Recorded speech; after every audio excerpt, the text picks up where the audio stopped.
Bem-vindos, amigos. Estamos muito gratos por terem se juntado a nós no programa Prophecy Odyssey. E como mencionei, espero que estejam com os cintos afivelados, pois teremos uma apresentação cheia de ação. E mais uma vez, quero dar as boas-vindas àqueles que estão nos assistindo pela televisão ou pela internet. Temos telespectadores que estão sintonizando em todo o mundo. Meu nome é Pastor Doug Batchelor e tenho o privilégio de falar sobre meu tema favorito, a Palavra de Deus e a profecia bíblica, há cerca de 45 anos. E estou muito grato por estar de volta à cidade onde cresci, em Nova York. E muito obrigado a cada um de vocês por terem vindo. A apresentação desta noite está entre as mais importantes. Estamos tratando dos sinais do retorno de Cristo. E quero lembrar aos nossos amigos que as lições que vamos abordar estão disponíveis online. Basta acessar o site Prophecy Odyssey, que é prophecyodyssey.com. E para aqueles que estão aqui, vocês ganham uma cópia gratuita. Nós lhe daremos as respostas das lições e você pode preenchê-las. E quando terminarem, terão um lindo fichário com todos esses estudos e poderão compartilhar as boas novas com seus amigos e sua família. Bem, temos muito a cobrir e por isso vamos direto à nossa apresentação.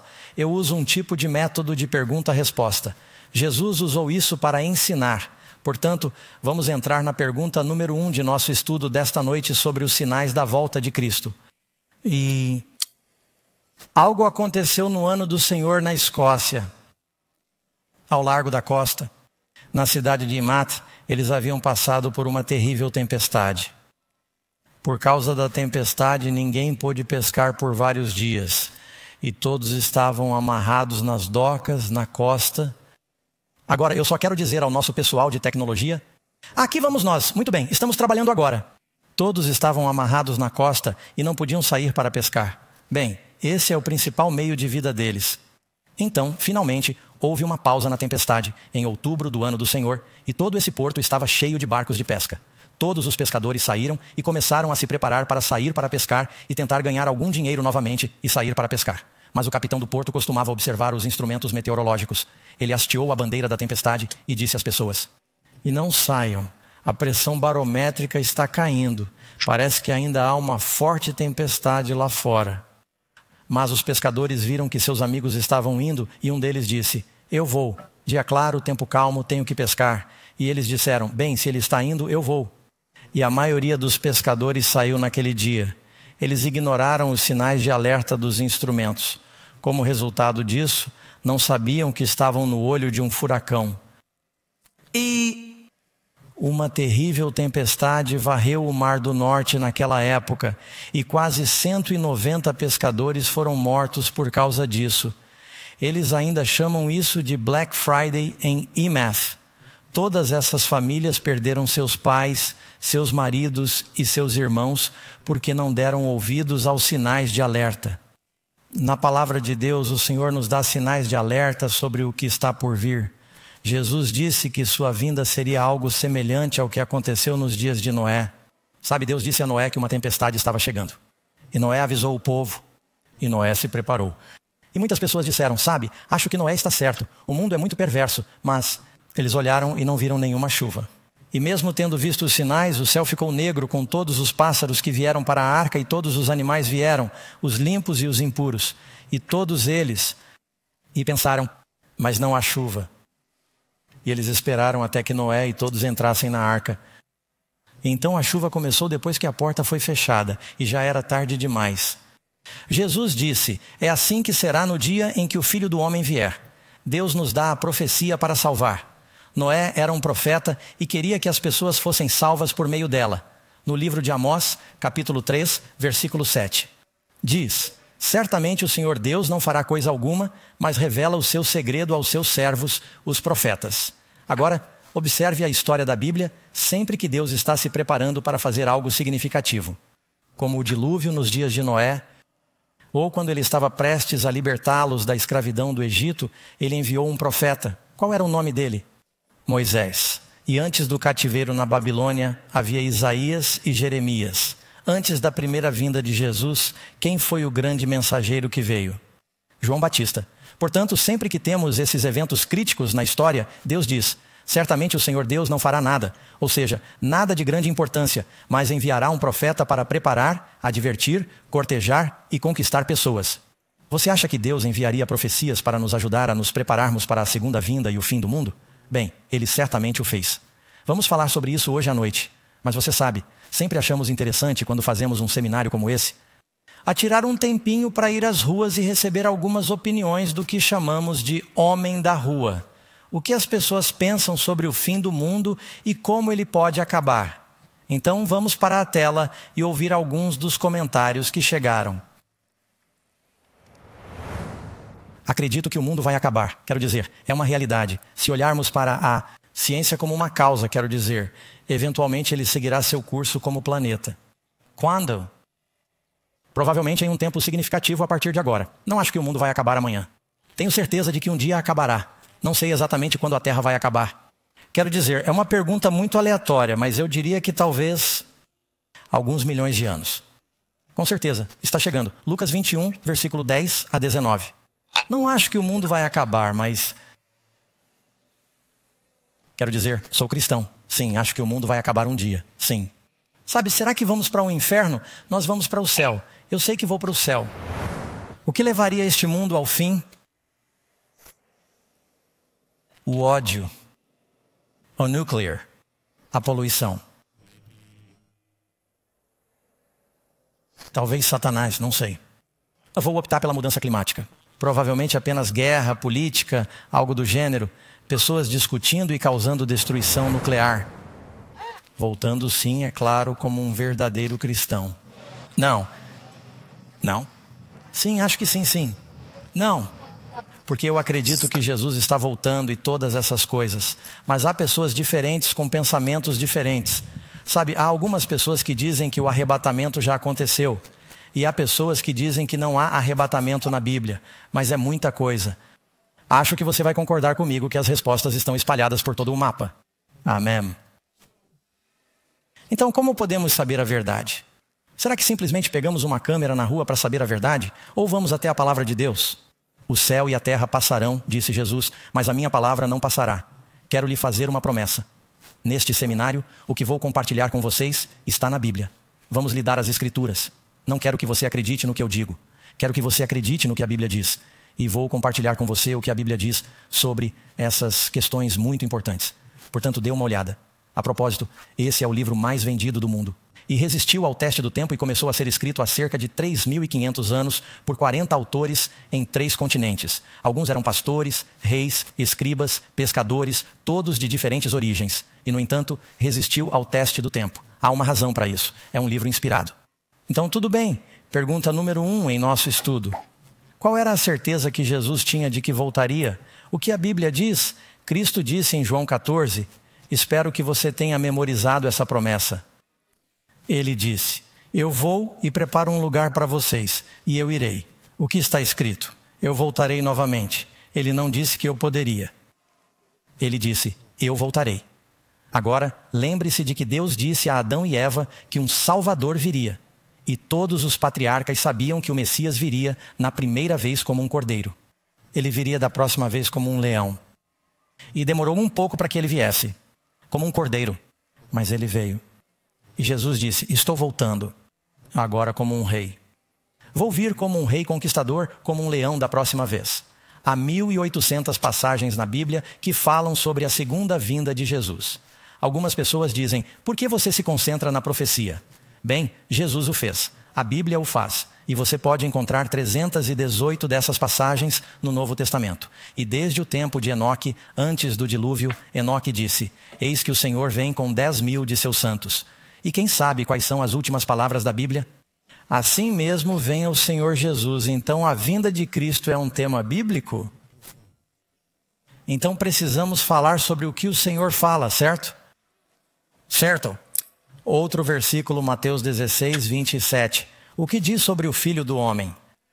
Virá na glória de seu Pai com seus anjos e recompensará a cada um segundo as suas obras. O Senhor deixou bem claro que ele virá. Próxima pergunta. O que podemos saber sobre o tempo do retorno de Cristo? É aqui que muitas pessoas têm problemas.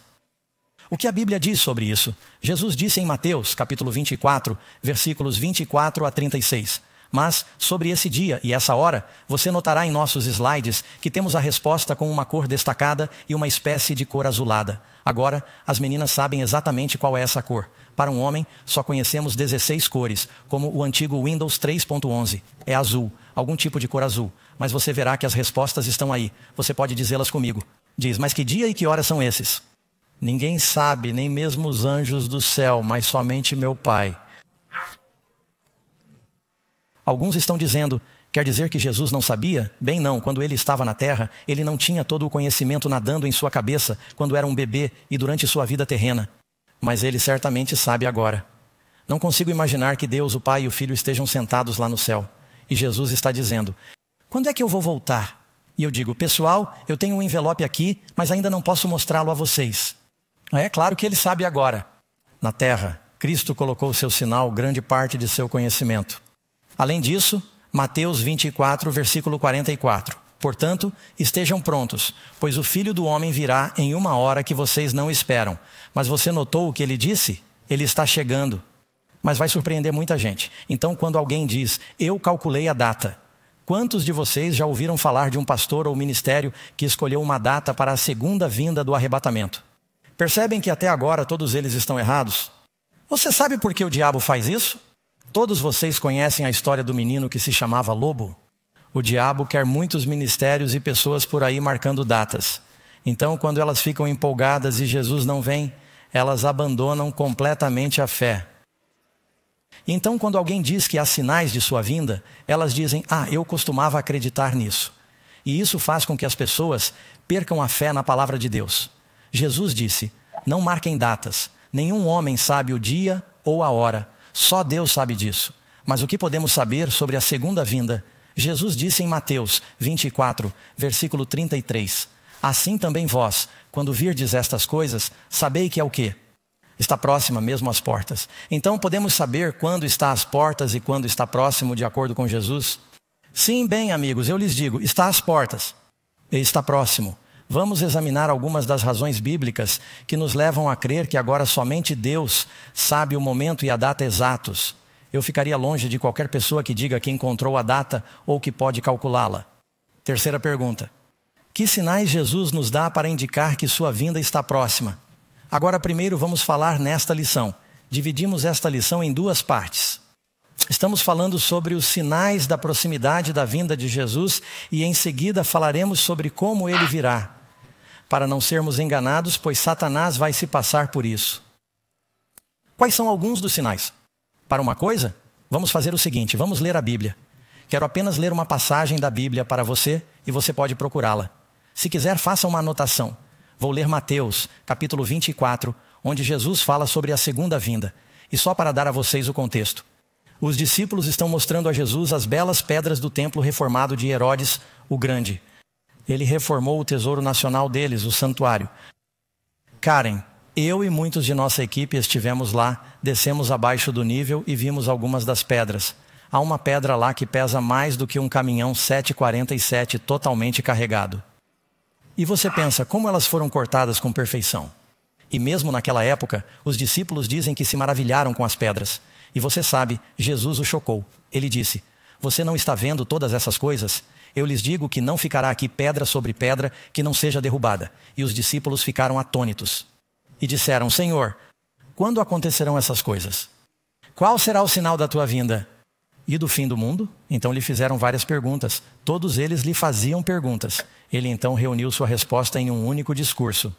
Você encontrará esse discurso em Mateus 24, Marcos 13, Lucas 17 e Lucas 21. Os sinais que Jesus dá para que possamos saber quando sua vinda está próxima. Assim Cristo disse a seus discípulos. A primeira coisa, versículo 4. Mateus 24, versículo 4. Cuidado para que ninguém os engane. O que Jesus advertiu sobre sua segunda vinda? A primeira coisa, haverá muito engano. Porque muitos virão em meu nome dizendo, eu sou o Cristo, e enganarão a muitos. E vocês ouvirão falar de guerras e rumores de guerras. Temos isso hoje. Vejam se vocês não estão em perigo, pois todas essas coisas devem acontecer, mas o fim ainda não chegou. porque se levantará nação contra nação e reino contra reino, e haverá fome e peste, isto é, pragas e terremotos em vários lugares.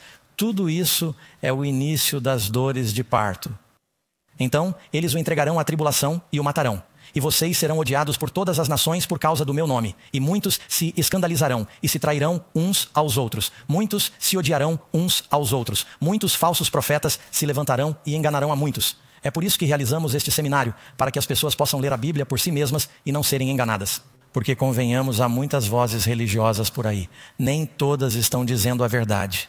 E como a iniquidade abundará, o amor de muitos esfriará. Mas aquele que perseverar até o fim, esse será salvo, é a promessa. Esse é apenas o começo do que Jesus disse. E vamos nos aprofundar nisso com alguns detalhes agora. A nação se levanta contra a nação. Fome, peste, terremotos. Bem, vamos falar um pouco sobre terremotos. Centro Nacional de Dados Geofísicos. Os terremotos entre os anos do ano do Senhor aumentaram 4,9 vezes. E isso mesmo levando em conta equipamentos melhores. Não é só porque eles têm equipamentos sísmicos melhores. Há mais problemas, mais terremotos ocorrendo de maior magnitude. Você percebe que o tsunami que ocorreu, que afetou a Indonésia, foi um terremoto. No terremoto do Haiti, milhares de pessoas morreram nos últimos anos. Parece que estão aumentando os desastres naturais. Ele nos diz que isso vai aumentar. Ele disse que, de acordo com a BBC, o número de desastres relacionados ao clima aumentou em um fator de 5 em 50 anos. Agora, esse não é um relatório religioso.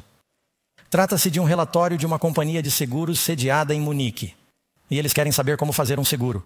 E eles analisam os desastres naturais, porque quanto mais desastres, mais dinheiro eles perdem. E eles percebem uma tendência. Não se trata de uma organização religiosa. Já notaram que a tendência é de aumento das catástrofes geofísicas, meteorológicas, hidrológicas e climatológicas? E com mais pessoas no mundo são afetadas por elas. Jesus disse que haverá pragas, pestilência, a mesma palavra. Alguém se lembra de algo que aconteceu entre os anos 19 e 23? Uma praga global. Praga global. E não foi a mais mortal. Voltemos a 19 e 18. Entre 30 e 50 milhões de pessoas morreram de gripe espanhola. E assim, você sabe, é claro, que os líderes nessa área estão dizendo que pode haver algo pior no horizonte. Jesus disse que essas coisas vão se acelerar nos últimos dias. E milhares de pessoas morreram em decorrência do surto de ebola em 21/11. E sabemos que a Covid-19 paralisou o mundo por um tempo. Jesus nos dá outro sinal dos últimos dias. Ele disse que será como nos dias de Noé, que por causa da dureza do coração das pessoas, o amor delas esfriará e haverá mais violência. Sei que vocês são boas pessoas, mas nem todos na cidade de Nova York são tão bons quanto vocês. E Karen e eu estávamos assistindo ao noticiário ontem à noite. Alguns de vocês viram que era apenas um homem qualquer. Foi até lá e bateu em uma mulher idosa, que ele não conhecia, derrubou-a na rua e foi embora. Isso é chamado de violência louca. Jesus disse que esse seria um dos sinais, como aconteceu nos dias de Noé. O que diz sobre os dias de Noé? Você pode ler em Gênesis que a terra era corrupta diante de Deus e da violência. Agora deixe-me dizer uma coisa, é um problema pessoal meu. Todo mundo está tentando descobrir por que há tanta violência? E não estou dizendo que a multiplicação de armas e de armas mais mortais não seja um fator. Mas acho que é algo ainda maior. Se você tem uma sociedade que se diverte com a violência, se você tem uma geração de jovens que cresce jogando jogos que envolvem atirar em personagens digitais, eles logo perdem a separação entre ficção e realidade. O valor da vida humana é diminuído se todos nós estamos sendo entretidos assistindo a um derramamento de sangue que fica cada vez pior a cada novo programa para manter o público. E nos perguntamos por que a violência está aumentando? Bem, talvez seja porque as pessoas estão se alimentando dela e isso está afetando nossa natureza.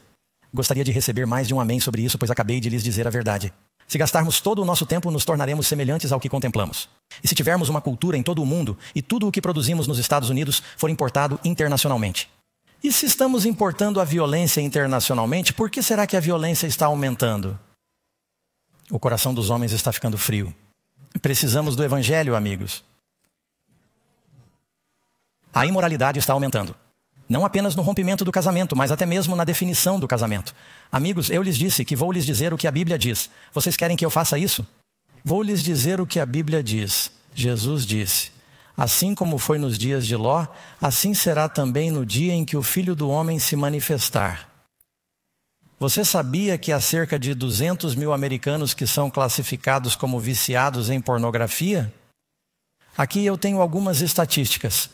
Não me lembro de todas, mas tenho algumas anotações que fiz na frente da minha Bíblia para compartilhar com vocês sobre essas estatísticas. 40 milhões de americanos, são apenas 340 milhões no total. 40 milhões de americanos visitam regularmente sites pornográficos.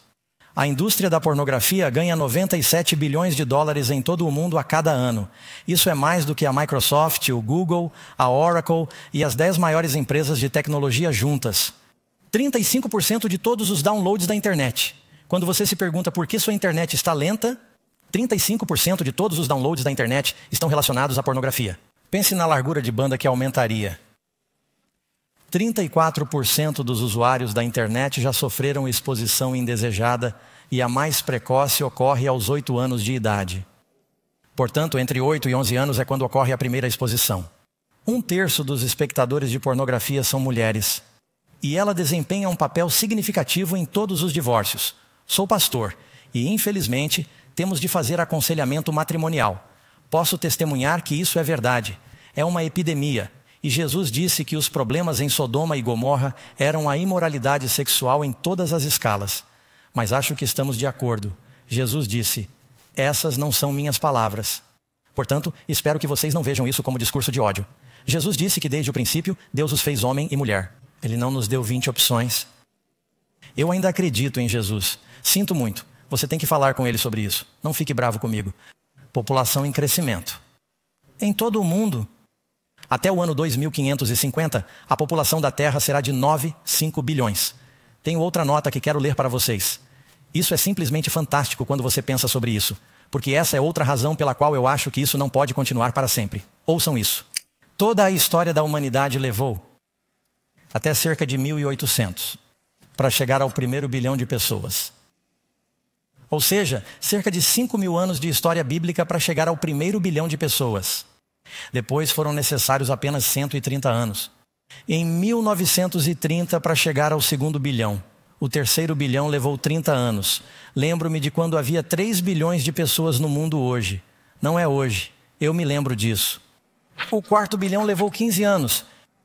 O 5º bilhão, 13 anos. Agora há mais de 8 bilhões de pessoas no mundo. E durante esse mesmo período, a humanidade está se desenvolvendo e se espalhando pelo mundo e usando quantidades incríveis de recursos. Quero lembrá-los, amigos, de que viajei por todo o mundo somente este ano. Karen e eu estivemos na Índia, no Paquistão, em Dubai, Indonésia, China. Na verdade, tive o privilégio de pregar na China. Estivemos no Panamá, na Guatemala, na Rússia, na Austrália. Estivemos em Fiji, Nova Guiné. Estivemos em todo o mundo e estou vendo o que aconteceu. Também sou piloto. Então sobrevoo o país e vejo lugares que costumava voar e que eram florestas. Agora é só expansão. E você se pergunta por quanto tempo isso pode continuar? Durante esse mesmo tempo? A humanidade foi exterminada desde 1970. 60% da população animal. No mundo. Agora há mais vacas do que jamais houve. Provavelmente há mais porcos e galinhas do que jamais houve. Porque o que faríamos sem o McDonald's e o Kentucky Fried Chicken, certo? Mas a outra vida selvagem. Você sabe, eu leio livros de história. Quando Lewis e Clark cruzaram a América do Norte, levaram 1 dia e meio. Tiveram de esperar que uma manada de búfalos atravessasse um rio. Tiveram que esperar 1 dia e tinham milhões deles. Agora, se você vir um búfalo, você pensa, veja, um búfalo. O céu costumava ser negro com pombos-correio. Todos eles se foram. O mundo não pode continuar. Você sabe o que Jesus disse? A não ser que aqueles dias sejam abreviados. Falando dos últimos dias, nenhuma carne estaria a salvo. A palavra carne significa que nada sobreviverá a menos que ele venha, porque não haverá nada pelo que vir. Eventualmente o homem se autodestruirá. Portanto, temos a diminuição dos recursos. A ONU divulgou sua perspectiva de recursos globais para o ano 24. Estamos preocupados com o consumo de recursos muito mais rápido do que a Terra pode fornecê-los de forma sustentável.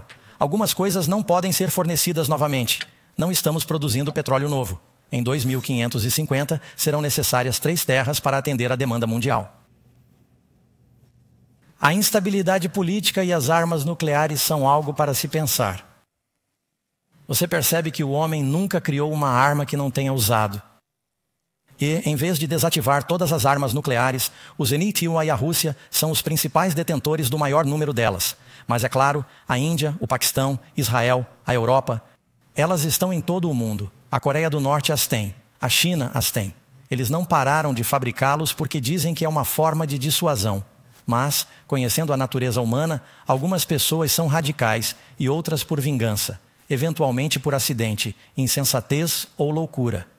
Alguém vai detonar alguma coisa se Jesus não vier. Não estou tentando assustá-lo. Estou um pouco, eu acho. Só quero que saibam que Jesus tem que vir ou acabaremos nos destruindo. Outra coisa que acho muito interessante é pensar em pessoas bem-sucedidas em todo o mundo, como elas veem o futuro. E acabei de ler isso este ano.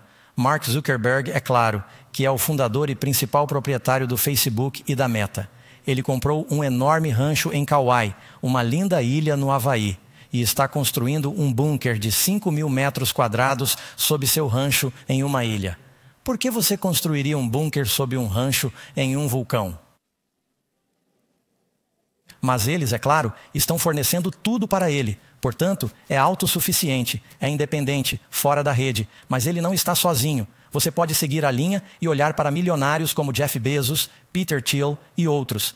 Eles estão comprando propriedades na Nova Zelândia e em lugares remotos. E estão construindo bunkers do dia do juízo final. Agora, isso não é algo que o pastor Doug esteja inventando. Aqui está uma manchete. Acabamos de capturar a tela da CNN. Super ricos constroem bunkers do dia do juízo final. E esta é uma foto de silos de mísseis desativados. Acho que é em Dakota do Norte. Há centenas deles. E agora eles estão bem fortificados. Estão no meio do nada. Estão sendo vendidos para pessoas muito ricas que os estão equipando. Eles têm grandes portas de aço. Estão equipando-as para que uma pessoa possa sobreviver a terremoto, agitação social. Talvez um pequeno asteroide, uma guerra nuclear. Eles têm purificação de ar autônoma. São muito inteligentes. Alguns deles são muito bonitos. Alguns deles têm silos de mísseis com 20 andares de altura. Vocês já ouviram falar de arranha-céus, é claro, na cidade de Nova York. Esses não são arranha-céus, são raspadores de terra, eles descem. Estão construindo apartamentos lá embaixo e são completamente independentes. Agora, empreiteiras privadas estão construindo esses edifícios. Eles têm piscinas. E eles têm quartos, comida e geradores. E o dinheiro é incrível. Agora, por que os bilionários fariam isso? Você acha que talvez eles sejam bilionários porque são inteligentes? Alguns deles tiveram sorte. Eles estão observando as condições do mundo e dizem, precisamos de um plano B. Durante anos, acho que a National Geographic teve um programa chamado Doomsday Preppers. E eles sempre tiravam sarro dessas pessoas que andavam pelo país com seus chapéus de papel alumínio e suas armas e falavam sobre o fim do mundo. Mas agora, não são essas pessoas, amigos. São as pessoas que pensam, que percebem que estamos no limiar do que pode ser catastrófico. E estão se perguntando, como podemos nos salvar? Bem, amigos, esta reunião vai lhes dizer como vocês podem ser salvos. E não será um bunker do dia do juízo final. Será um abrigo. E o Senhor é o nosso abrigo. Ele é o meio pelo qual sobreviveremos. Ele é uma rocha poderosa em uma terra cansada. Amém. 1000 podem cair ao seu lado, 10.000 à sua direita, mas não chegarão perto de você. Esse é o Salmo 91. Porque você fez do Altíssimo a sua habitação, nenhuma praga chegará à sua morada. Deus pode protegê-lo durante tudo isso. Agora, eles não estão apenas procurando bunkers e descendo no solo, mas esses bilionários também estão procurando subir no céu. A Boeing, uma empresa contratada, está com problemas em seu programa espacial no momento. Por isso, eles estão recorrendo a empresas privadas. E há pessoas como Elon Musk, Jeff Bezos, Richard Branson, que são empresas espaciais. E você pergunta a eles, por que estão criando empresas espaciais? Se você perguntar a Elon Musk, ele diz que o futuro do nosso mundo está parecendo muito sombrio. Ele disse, meu objetivo é morrer em Marte. E eles estão dizendo que estamos procurando uma colonização que seja de outro mundo. Ou em uma estação espacial, porque eles têm medo do que pode ser o futuro do mundo.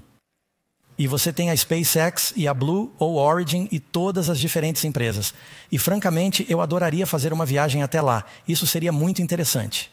Aqui estão algumas das outras razões pelas quais eu acho que Jesus está chegando em breve e que me deixam muito animado. Aumento do conhecimento. Você sabia que a Bíblia previu isso? Você leu em Daniel, capítulo 4, versículo 4. O profeta disse: "Mas tu, Daniel, o anjo que falava a Daniel, encerra as palavras e sela o livro até o tempo do fim. Muitos correrão de um lado para outro e o conhecimento aumentará." Observe que ele não disse que a sabedoria aumentará, porque as pessoas não são muito mais sábias. O conhecimento, assim como a tecnologia, aumentou.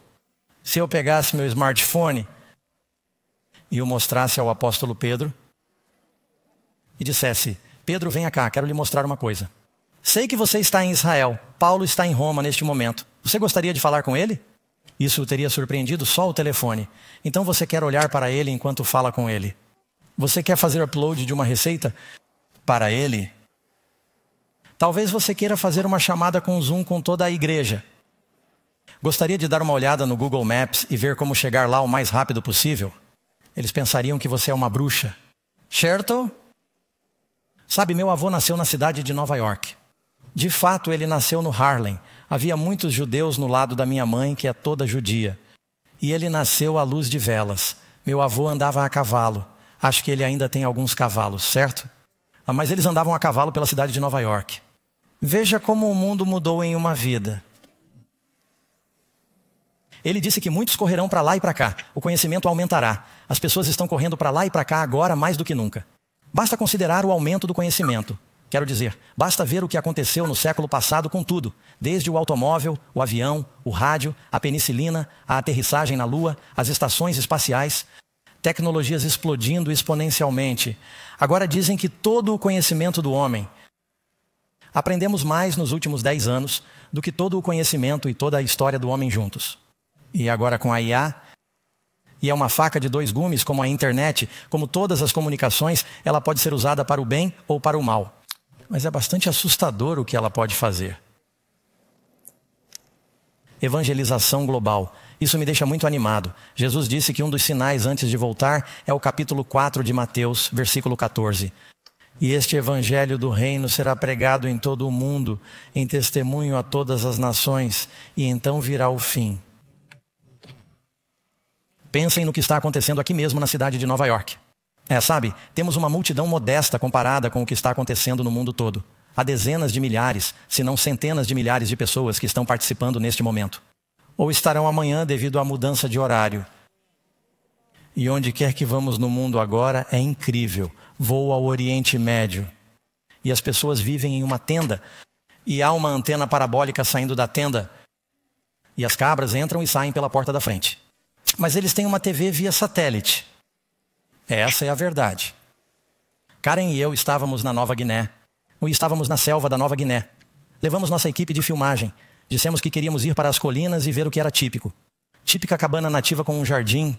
E finalmente encontramos essa pessoa. E por meio de um tradutor dissemos: "Bem, eles se importam se formos fazer um pequeno vídeo?" E eles falaram com ele em inglês pidgin. E eles disseram que não, que ficariam felizes se vocês viessem. Então, Karen, eu e nossa equipe saímos do carro enquanto passávamos pela senhora da casa. Ela olhou para mim e sua boca parecia ter visto um fantasma. Ela começou a bater em sua boca bem rápido e pidgin, e parecia aterrorizada. O tradutor veio e disse: "O que ela assiste aos seus programas toda semana. Ela nunca sonhou que vocês estariam em seu país. Ela nunca sonhou que vocês estariam no jardim da frente dela. E nós lhe demos um grande abraço. Foi uma experiência muito legal, mas é como ir ao redor do mundo e ver fatos incríveis. Sabe, nós somos um ministério." Há outros cristãos fazendo isso. Jesus disse que o evangelho irá adiante e então virá o fim. Ele não disse que poderia chegar. Ele não disse que todos acreditariam. Ele disse que o evangelho será levado como testemunho. Portanto, eles têm uma oportunidade. Tudo o que está acontecendo na cidade de Nova York esta noite, vocês decidiram vir. E ouvir o que realmente importa na vida. Como viver para sempre? E qual é o propósito da vida? Obrigado por terem vindo. Esse evangelho é pregado em todo o mundo. Ele está acontecendo agora. Hoje, quase com a internet global instantânea, comunicação via satélite, smartphones, viagens internacionais rápidas, o cumprimento dessa profecia está ao alcance desta geração. Amigos, número 4, que manhã solene Jesus dá sobre sua segunda vinda. Porque muitos virão em meu nome, dizendo que eu sou o Cristo. E bem, que enganar, queremos evitar ser enganados. Ele disse, Jesus diz, Mateus, o falso Cristo e os falsos profetas se levantarão e mostrarão grandes sinais e maravilhas para enganar. Se possível, até mesmo a falta, sinais e maravilhas muito convincentes. Ele disse, estou lhe avisando com antecedência. Jesus disse, estou profetizando, estou lhes dizendo. Portanto, se disserem, vejam, ele está no deserto, pode ser no Oriente Médio. Não saiam, vejam, ele está em salas internas. Não acreditem nisso.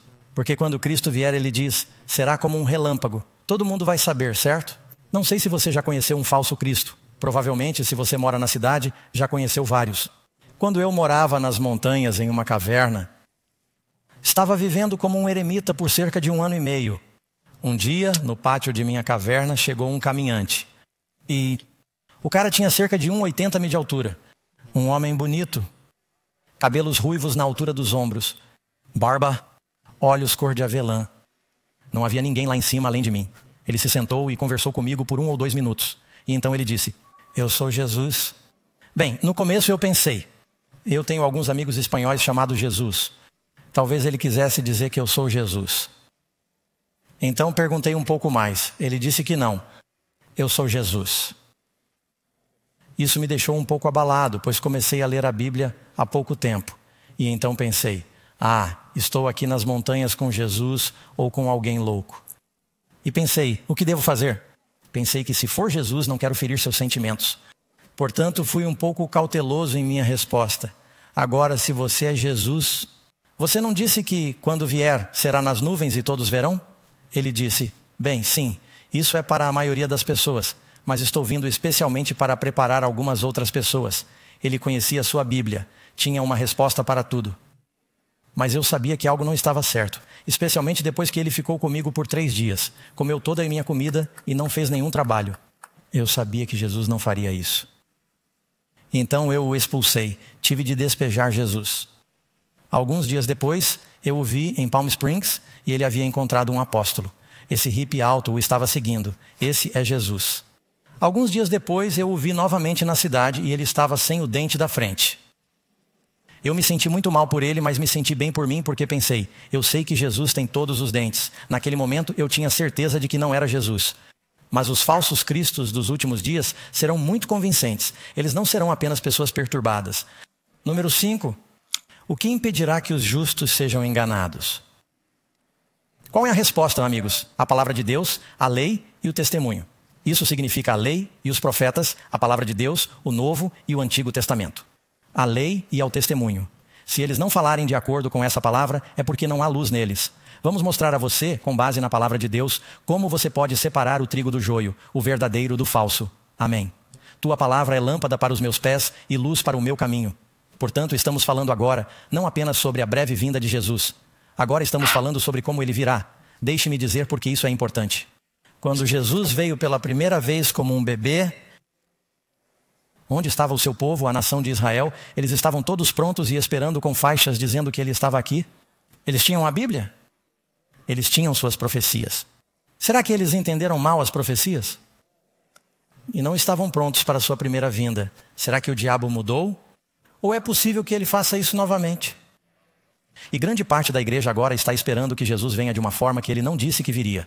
Portanto, eles não estarão preparados. O diabo está tentando enganar uma geração inteira de pessoas que se preocupam com a Bíblia, assim como fez antes. Portanto, elas não estão preparadas para a segunda vinda. Portanto, precisamos saber algo sobre como ele virá.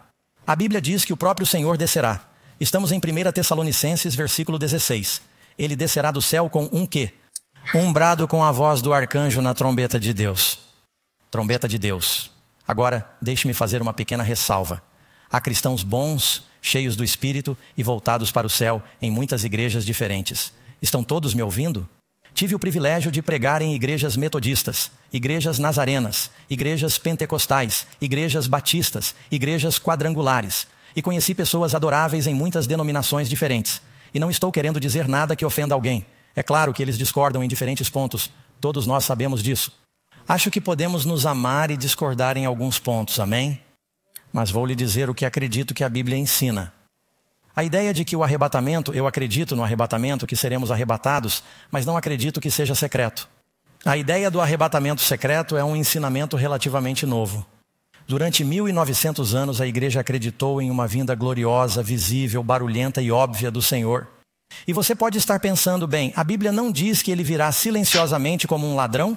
Ela diz, 2 Pedro capítulo 3, versículo 10. Deixe-me citá-lo para você. O dia do Senhor virá como um ladrão de noite. Algumas pessoas param por aí. Elas dizem, sim, ele virá.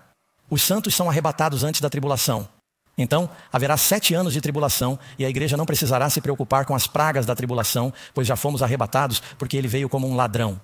Eles não continuam lendo o versículo. O dia do Senhor virá como um ladrão de noite, no qual os céus passarão com grande estrondo, e os elementos ardendo se desfarão, e a terra e as obras que nela há se queimarão. Visto, pois, que todas essas coisas se desfarão, como devemos viver em santa conversação e piedade, aguardando ansiosamente a vinda do dia de Deus, no qual os céus, estando em chamas, se desfarão e os elementos se fundirão com ardor? Sim, ele virá como um ladrão, mas quando vier como um ladrão, não será bom aqui embaixo. O texto diz que ele virá com um grito, com uma trombeta. Todos os cristãos acreditam na tribulação e todas as pessoas acreditam que seremos arrebatados. Mas a grande discordância é sobre quando. Então deixe-me abordar isso rapidamente. Jesus diz que aquele que perseverar até o fim será salvo. Se a igreja for arrebatada antes da tribulação, por que precisamos perseverar?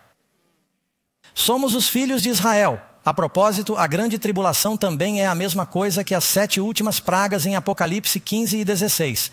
Essa é a grande tribulação. É o que diz a Bíblia. Os filhos de Israel estavam no Egito quando as 10 pragas caíram sobre o Egito. Deus os protegeu durante as últimas 7 pragas. Eles passaram pelas 3 primeiras pragas com os egípcios. Nas últimas 7, eles foram protegidos. Ele nos protegerá durante as 7 últimas pragas do Apocalipse? Ele nos protegerá, mas eles estavam no Egito. E ele os protegeu. É por isso que ele disse que nenhuma praga virá agora que você está morando. Somente com seus olhos você verá à sua direita e à sua esquerda o castigo dos ímpios. Deus salvou Noé do dilúvio ou durante o dilúvio? Por meio do dilúvio. Deus salvou Jó de suas provações ou por meio de suas provações? Deus salvou José de seus problemas ou o salvou por meio de seus problemas? A Bíblia não diz, Paulo, Atos capítulo 14, que é por meio da tribulação que entramos no reino de Deus? Eu adoraria acreditar que todos nós seremos arrebatados antes da tribulação. Amigos, isso seria muito mais fácil. Se chegarmos ao céu, estarei errado. Pedirei desculpas. Mas não encontro isso na Bíblia.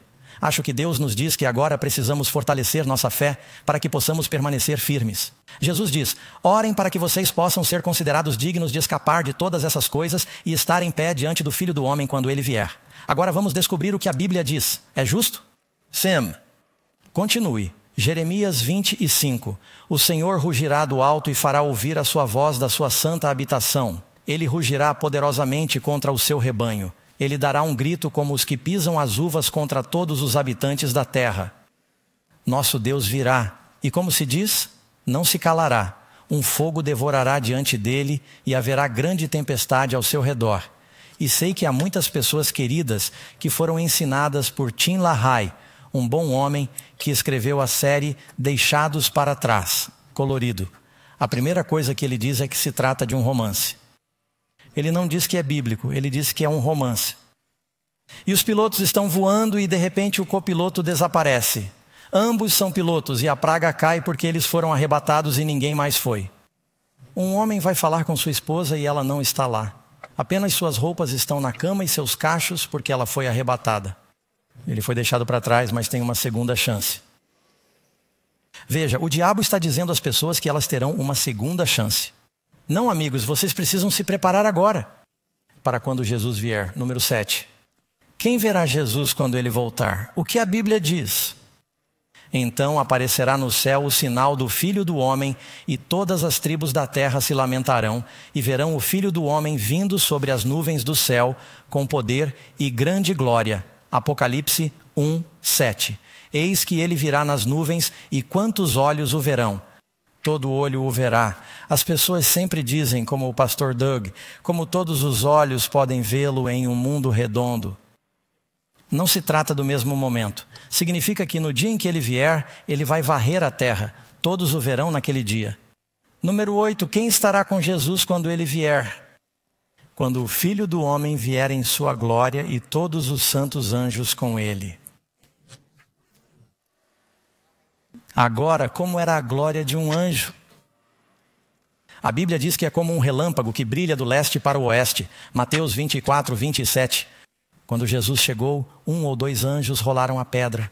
Acho que um anjo rolou a pedra, mas as moças olharam para dentro. Elas viram 2 anjos e a glória daquele anjo. A guarda romana caiu como se estivesse morta. A Bíblia diz em 1 Reis que um anjo do Senhor feriu 185.000 soldados assírios em uma noite. Um anjo do Senhor passou pelo Egito. Destruiu os primogênitos, um anjo. Quando o Senhor vier com todos os anjos, você vai ter que ligar para o seu amigo de manhã e dizer: você viu isso ontem? Sim, todos esses anjos, todos os anjos do céu. O que acontecerá com os justos na vinda de Jesus? Porque o Senhor mesmo descerá do céu com alarido, a voz do arcanjo. Nós lemos isso, mas observe a segunda parte. E os mortos em Cristo ressuscitarão. Há uma ressurreição. Os mortos em Cristo ressuscitarão quando Cristo vier. E se você ler em 1 Coríntios 15, ele está falando sobre quando isso acontece, na vinda de Cristo, na última trombeta. Pois a trombeta soará e nós sairemos em um momento, em um piscar de olhos, na última trombeta, a trombeta soará e os mortos ressuscitarão incorruptíveis. Temos corpos glorificados e seremos transformados. O 1 Tessalonicenses 4:17, seremos arrebatados. A Bíblia diz, em que direção iremos quando ele vier? Vamos para cima. Esse é o arrebatamento. Arrebatamento significa ser arrebatado. Significa ser levado com poder. Número 10. Que outras evidências físicas acompanharão a volta de Jesus? Você pode ver aqui. E houve ruídos e trovões e relâmpagos, e houve um grande terremoto, como um grande e poderoso terremoto nunca havia ocorrido. Esse vai ser de 55 graus na escala Richter. Diz que todas as ilhas desapareceram. As montanhas não são encontradas. Todo mundo vai saber sobre isso. Número 11.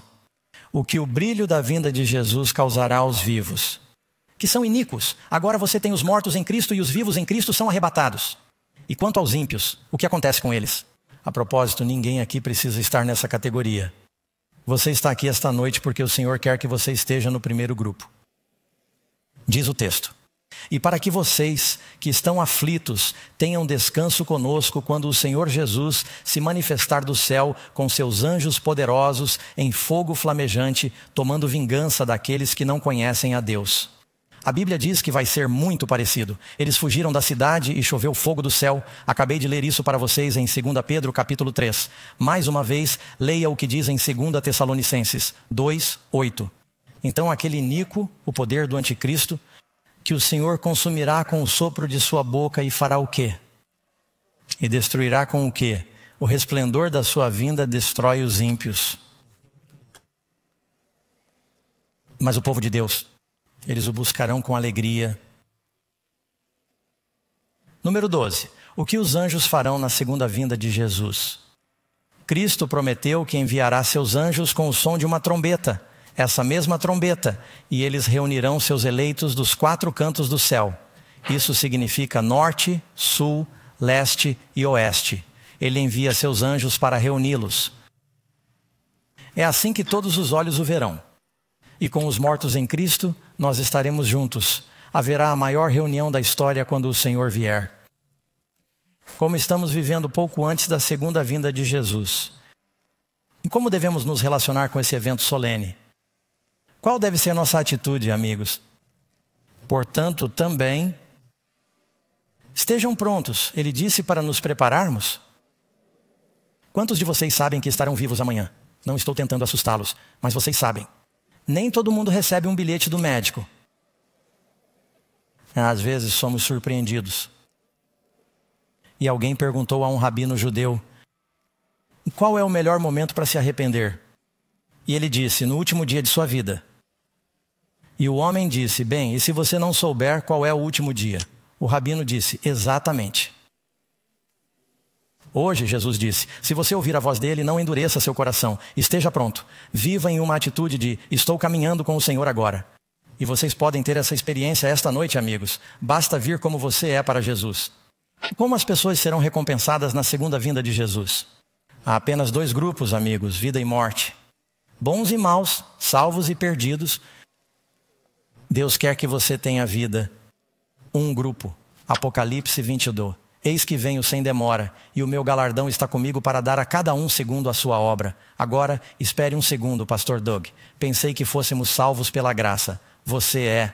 E quando você se aproxima de Jesus como você é, Ele perdoa todos os seus pecados. Você pode orar esta noite e dizer: Senhor, perdoe-me, quero ir até o Senhor. Não sei como viverei amanhã, mas estou indo até o Senhor agora. Ele o aceitará, Ele o perdoará. E então o ajudará a viver uma vida diferente. E suas obras mudam quando seu coração muda. Portanto, as obras indicam que a vida mudou. Você não é salvo pelas obras, você é salvo pela graça, mas essa graça salvadora mudará suas ações. Número 15. O que os ímpios dirão quando Jesus vier?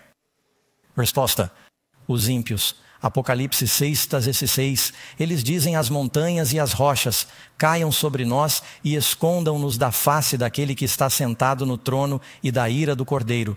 Geralmente não se pensa em Jesus, no Cordeiro de Deus e na ira. Algumas pessoas dizem: gosto mais do Deus do Novo Testamento do que do Deus do Antigo Testamento. Amigos, é o mesmo Deus. Você tem a graça no Antigo Testamento. Temos a ira no Novo Testamento. Há pragas no Antigo Testamento. Há pragas no Novo Testamento. A salvação no Antigo Testamento. Você tem salvação no Novo Testamento. É tudo o mesmo Deus. E Ele quer que você seja salvo. Ele está desesperado para que você seja salvo. Eles vão dizer: quem pode ficar de pé? Jesus disse: ore sempre para que você possa escapar de todas essas coisas e ficar de pé diante do Filho do Homem. Número 16. O que os justos dirão? Quando Jesus aparecer? Naquele dia eles dirão: eis que este é o nosso Deus. Nós o aguardamos e Ele nos salvará. Este é o Senhor. Esperamos por Ele e nos alegraremos e regozijaremos. Paulo se refere à segunda vinda como a bendita esperança. Você deve ansiar por ela. Agora, sei que temos sentimentos contraditórios. Talvez você tenha amigos que não são salvos e entes queridos. Você pensa: não quero que eles venham agora porque estariam perdidos. Quero que eles sejam salvos. Mas, amigos, devemos aguardar ansiosamente por isso. Não sei quanto a vocês, mas eu estou cansado de estar doente e cansado. Estou ansioso por um mundo onde não haja mais dor ou tristeza. Há 2 grupos quando Jesus vem. Você percebe um grupo. Se você sair em uma noite escura na floresta, vai pegar uma lanterna e virar um tronco ou uma pedra e iluminar. À luz, você poderá ver todos os insetos rastejando para longe da luz. Não é preciso ir para a floresta. Se você tiver alguma barata, experimente. Elas fogem da luz. Mas se você estiver na floresta e acender uma luz, as mariposas vêm para a luz. Há 2 tipos de pessoas quando Jesus vem: as baratas e as mariposas. O que você quer ser? Você quer ser uma borboleta. Não é melhor do que as mariposas. Mas sabe de uma coisa? Ser uma borboleta para ser uma mariposa. Há uma metamorfose que ocorre. A borboleta começa como um vermezinho sujo e sem esperança, preso ao chão. Mas ele come e come e come e passa por essa transformação, emergindo como uma nova criatura. Durante este seminário, vamos nos alimentar da palavra de Deus e você experimentará uma transformação. Não deixe que nada o afaste disso. Qual é o propósito principal da volta de Jesus? Ele usa a linguagem de um casamento. Ele ama sua noiva. Ele disse: eu fui preparar um lugar para você e voltarei novamente. Que marido daria a vida por sua noiva para construir uma mansão e esquecer a noiva? Ele está desesperado para que você esteja com ele. Ele ama você. E você que está assistindo em casa. E você que está aqui. Não sei em que ponto da sua vida você está, mas vou lhe dizer que Jesus disse que a coisa mais importante é buscar primeiro o reino de Deus e a sua justiça. Ele foi preparar um lugar para você e quer que você esteja com Ele. Sei que há milhares de coisas acontecendo em sua vida. E a última coisa no mundo que o diabo quer é que você esteja nessas reuniões. Porque ele não quer perder você. Jesus quer salvar você. A verdadeira batalha da vida não é uma batalha entre a Rússia, a Ucrânia e Israel no Oriente Médio. A batalha é entre o bem e o mal, entre Cristo e Satanás. E eles estão lutando pelo domínio do seu coração e da sua mente. E você tem o voto de desempate. Quantos querem dizer Jesus? Eu quero lhe dar meu coração. E vocês que estão assistindo podem tomar essa decisão agora. Deixe-me orar com você. Senhor amoroso, queremos lhe pedir que entre em nossos corações. Estamos chegando exatamente como estamos. Abençoe essas pessoas, Senhor. Abençoe esta série. Encha-os com seu espírito e nos ajude a estarmos prontos. Oro para que o Senhor derrame seu espírito na vida de cada pessoa. Dê-nos misericórdia de viagem e nos traga de volta. Pedimos em nome de Cristo. Amém. Muito bem, amigos. Quando será a nossa próxima reunião? Amanhã à noite, no mesmo lugar.